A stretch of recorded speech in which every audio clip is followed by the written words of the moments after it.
Penambahan kasus terkonfirmasi COVID-19 di Jawa Timur per 9 Februari mencapai 4.386 kasus.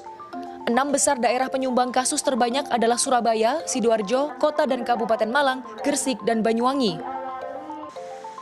Jumlah tes COVID-19 yang dilakukan tetap dan sudah 4 kali lipat melebihi standar Badan Kesehatan Dunia WHO, yaitu 160.000 hingga 180.000 per minggu. Positivity rate di Jawa Timur naik menjadi 6,27% dan tracing ratio 15,03%. Dari hasil pelacakan, ditemukan klaster penularan terbanyak berasal dari fasilitas umum, keluarga, hasil screening, dan tenaga kesehatan. Sementara penambahan mingguan tingkat keterisian rumah sakit adalah 9,99%.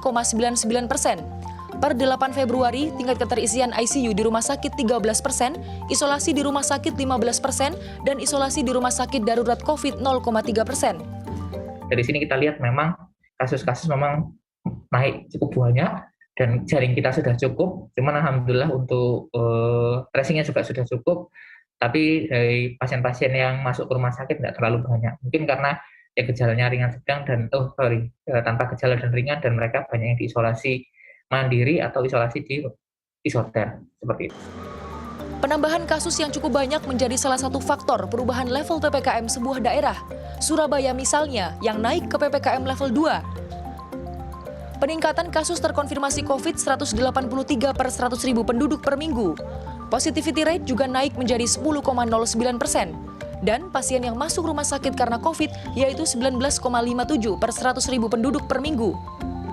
Sementara Kota Kediri yang naik ke PPKM level 3 karena tracing ratio turun menjadi 12,55%. Juga terdapat tambahan pasien yang masuk rumah sakit karena COVID, yaitu 12 per 100.000 penduduk. Untuk Kabupaten Pamekasan tetap berada di PPKM level 3 karena cakupan vaksinasi dosis 1 masih 50,77%. Harapannya tracing ratio yang turun bisa ditingkatkan kembali, kemampuan tracingnya, terus positivity rate yang naik, itu harapannya lebih gencar lagi untuk melakukan testing sehingga positivity rate bisa turun dan kasus bisa ditekan, penularannya bisa terhambat.